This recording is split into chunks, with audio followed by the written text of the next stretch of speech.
চট্টগ্রাম বন্দরের জলসীমায় থাকা জ্বালানিবাহী ১৩টি জাহাজের নিরাপত্তায় টহল দিয়েছে নৌবাহিনী। সমুদ্রের পাশাপাশি আকাশপথেও বাড়ানো হয়েছে নজরদারি। আরও জানাচ্ছেন সৈয়দ তাম্মিম মাহমুদ। সাগরের বুকে ছুটে চলেছে নৌবাহিনীর সমুদ্রগামী মেটাল শার্ক, সাথে আধুনিক অস্ত্রে সজ্জিত বাহিনীর সদস্যরা। একটু পরেই দেখা মিলল হেলিকপ্টারের। এমন নিরাপত্তা ব্যবস্থা চট্টগ্রাম বন্দরে অবস্থানকারী জ্বালানিবাহী জাহাজ ঘিরে ত্রিমাত্রিক নিরাপত্তা বলয় গড়ে তুলেছে বাংলাদেশ নৌবাহিনী। চট্টগ্রাম বন্দরের জলসীমায় অবস্থান করছে এলএনজি, এলপিজি, ক্রুড অয়েল সহ ১৩টি জ্বালানিবাহী জাহাজ। এর মধ্যে ৫টি থেকে জ্বালানি খালাস চলছে। আগামী ২ দিনে আসবে আরও ২টি জাহাজ। নৌবাহিনীর যুদ্ধজাহাজ ও দ্রুতগামী বোট মোতায়েনের পাশাপাশি মেরিটাইম প্যাট্রোল এয়ারক্রাফট ও হেলিকপ্টারের মাধ্যমে নজরদারি কার্যক্রম চলমান রয়েছে।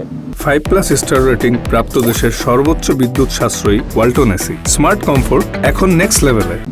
এছাড়াও চোরাচালান সহ যে কোনো ধরনের অবৈধ কর্মকাণ্ড প্রতিরোধে দ্রুত ব্যবস্থা গ্রহণের জন্য নৌবাহিনীর বিশেষ অপারেশন টিম প্রস্তুত রাখা হয়েছে। জ্বালানিবাহী জাহাজ ঘিরে এমন নিরাপত্তাকে ইতিবাচক হিসেবে দেখছেন ব্যবসায়ীরা। আশা, দ্রুতই সব সংকট কেটে যাবে। মধ্যপ্রাচ্যে যখন সংঘাতের পর আমাদের জ্বালানি নিরাপত্তা নিয়ে যে সংশয় যেটা দেখা দিয়েছে, তো আমরা যতটুকু জানি সরকারের দ্রুত পদক্ষেপ নেওয়ার কারণে আমরা আতঙ্কিত হওয়ার কিছুই নেই এখন। বন্দর কর্তৃপক্ষ জানিয়েছে এরই মধ্যে ৪ লাখ টনের বেশি জ্বালানি নিয়ে জাহাজগুলো বহির্নোঙরে ভাসছে। সেই সাথে আগামী ৭২ ঘন্টার মধ্যে যোগ হবে আরও ৮৭,০০০ টন। যুদ্ধের প্রভাবে বিশ্বের জ্বালানির বাজারে যে অস্থিরতা দেখা দিয়েছিল, তার মাঝে চট্টগ্রাম বন্দরের বহির্নোঙরে এসে পৌঁছচ্ছে একের পর এক জ্বালানিবাহী জাহাজ।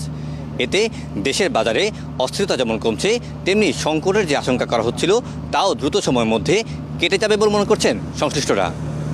Syed Tamim Mahmud, Star News, Chittagong.